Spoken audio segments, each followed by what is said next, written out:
Around me I see your configuration again, a swine from the herd. A repulsive object of charity. The curse is pronounced. For ye are slime and sweat born, homicidally reared. And again shall your fathers call to the help of women. Ye vainly labor at a rotten kingdom of good and evil.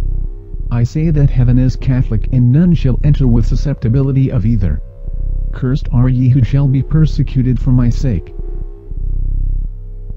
For I say I am convention entire, excessively evil, perverted and nowhere good for ye. Whosoever would be with me is neither much of me nor of himself enough. Zos tired, but loathing his hearers too much, he again reviled them saying, worm-ridden jackals! Still would ye feast on my vomit?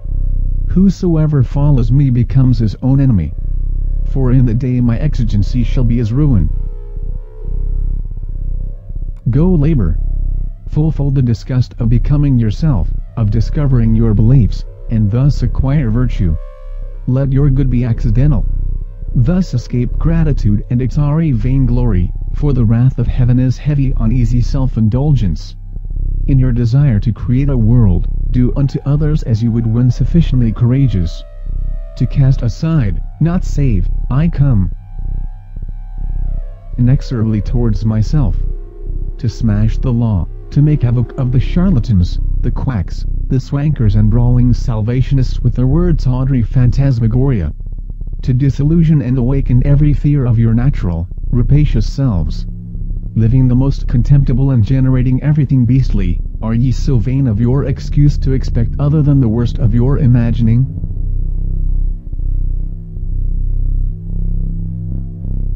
Honesty is unvoiced. And I warn you to make holocaust of your saints, your excuses, these flatulent bellowings of your ignorance. Only then could I assure your lurking desire easy remission of your Baudelarized sins. Criminals of folly? Ye but sin against self.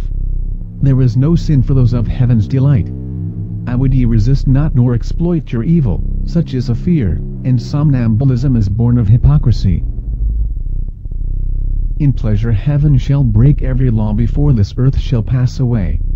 Thus if I possessed, my goodness towards ye would be volcanic.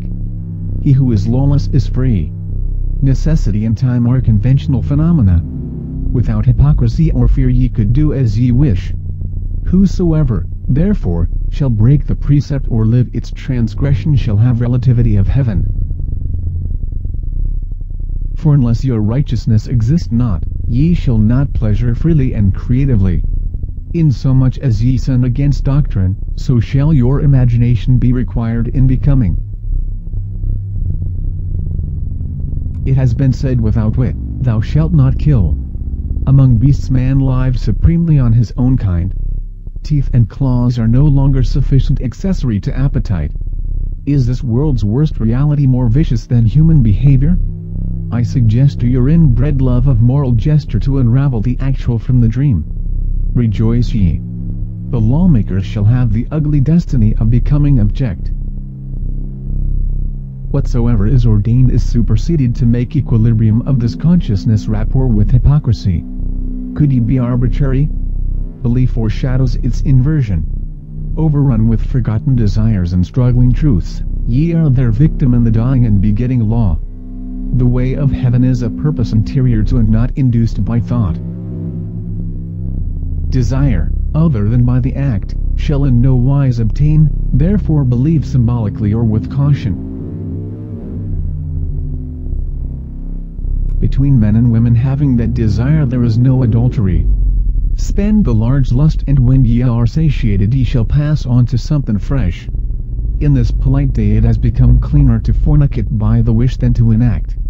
Offend not your body, no be so stupid as to let your body offend ye. How shall it serve ye to reproach your duality? Let your oath be in earnest.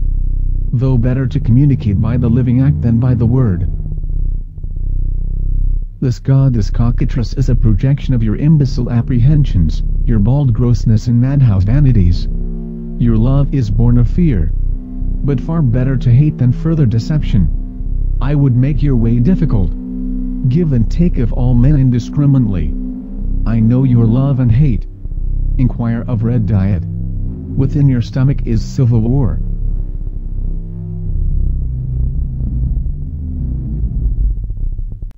What now? Shall I attempt wisdom by words? Alphabetic truths with legerdemain grammar? There is no spoken truth that is not past or wisely forgotten. Shall I scrawl slippery paradox with mad calligraphy? Words, mere words. I exist in a wordless world, without yesterday nor tomorrow beyond becoming. All conceivableness procures of time and space. Hence I spit on your tatterdemalion ethics, mouldering proverbs, priestly inarticulations and delirious pulpit jargon. This alone I give ye as safe commandments in your pestilent schisms. Better is it to go without than to borrow. Finer far to take than beg. From puberty till death realize self in all. There is no greater virtue than good nourishment. Feed from the udder, and if the milk be sour, feed on. Human nature is the worst possible. Once I lived among ye.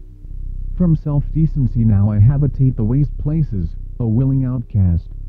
Associate of goats, cleaner far, more honest than men. Within this heterogeneousness of difference, reality is hard to realize. Evacuation is difficult. These spiritualists are living sepulchres. What has decayed should perish decently. Cursed are they who supplicate. Gods are with ye yet. Therefore let ye who pray acquire this manner. O self my God, foreign is thy name except in blasphemy, for I am thy iconoclast. I cast thy bread upon the waters, for I myself am meat enough. Hidden in the labyrinth of the alphabet is my sacred name, the sigil of all things unknown. On earth my kingdom is eternity of desire. My wish incarnates in the belief and becomes flesh, for I am the living truth. Heaven is ecstasy. My consciousness changing and acquiring association. Heaven is ecstasy. My consciousness changing and acquiring association. May I have courage to take from my own superabundance. Let me forget righteousness. Free me of morals. Lead me into temptation of myself, for I am a tottering kingdom of good and evil. May worth be acquired through those things I have pleasured. May my trespass be worthy. Give me the death of my soul. Intoxicate me with self-love. Teach me to sustain its freedom, for I am sufficiently hell. Let me sin against the small beliefs. Amen. Concluding his conjunction, Zos said, again, O sleepwalkers, beggars and sufferers, born of the stomach, unlucky men to whom happiness is necessary. Ye are insufficient to live alone, not yet mature enough to sin against the law and still desire women. Other than damnation I know no magic to satisfy your wishes. For ye believe one thing, desire another, speak unlike, act differently and obtain the living value. Assuredly inclination towards new faculties springs from this bastardy. Social only to the truths convenient to your courage, yet again beasts shall be planted. Shall I speak of that unique intensity without form? Know ye the ecstasy within? The pleasure between ego and self? At that time of ecstasy there is no thought of others. There is no thought. Thither I go and none may lead. Sans women your love is anathema.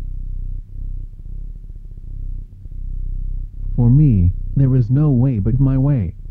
Therefore, go ye your way, none shall lead ye to walk towards yourselves.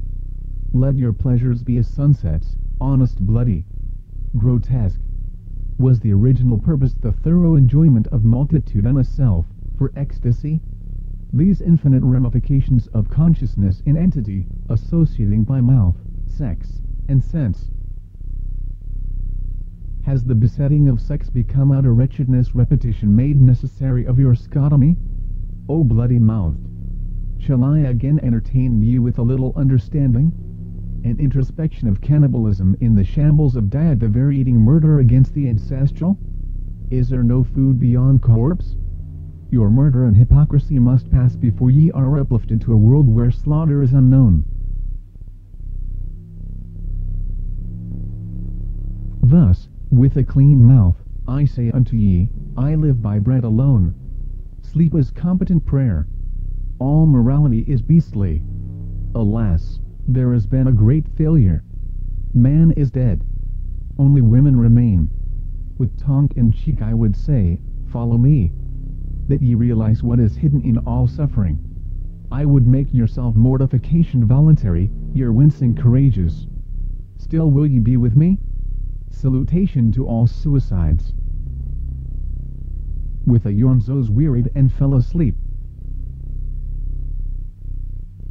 In time the stench awoke him, for he had slept amidst the troughs, and he observed that the crowd were no longer with him, that only swine remained. And he got fed and spake thus, not yet have I lost relationship, and am thereby nearly asphyxiated. Caught up am I in the toils of sentiment, the moral hallucinations within the ebb and flow of hopes and fears? Shall age alone transmute desire?